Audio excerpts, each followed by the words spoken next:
Jokowi bangun optimisme di tengah ancaman gelapnya ekonomi dunia.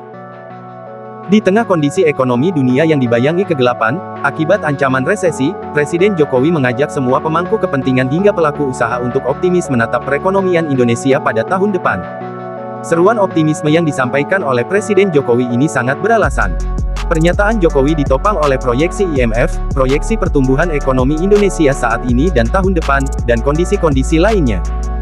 Pertama, berpijak pada laporan IMF, yang menyebut bahwa Indonesia diproyeksikan terbebas dari ancaman resesi dengan indikasi ekonomi Indonesia bisa bertahan sebesar 5,3% pada 2022 dan terpangkas dari 5,2% jadi 5% pada 2023. Ditambah lagi, pembicaraan Jokowi dengan pihak IMF, Managing Director Dana Moneter Internasional IMF Kristalina Georgieva, disebutkan ada 16 negara jadi pasien IMF, dan 28 negara antre meminjam dana dari IMF.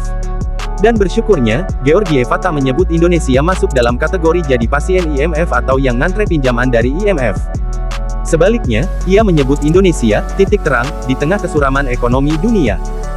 Kedua, optimisme Indonesia juga bisa dilihat dari beberapa indikator lain, seperti disampaikan Jokowi, neraca dagang bulan lalu surplus 5,7%, kredit tumbuh 10,7%, indeks kepercayaan konsumen 124,7%. Ini jadi indikator kondisi ekonomi Indonesia baik-baik. Selain itu, pandangan-pandangan optimis dari dunia global terhadap Indonesia juga punya dampak positif tersendiri, yakni bisa meningkatkan trust atau kepercayaan global terhadap Indonesia. Itu sebabnya, Jokowi mewanti-wanti supaya semua pemangku kepentingan dan pengusaha agar tetap optimis dengan ekonomi Indonesia.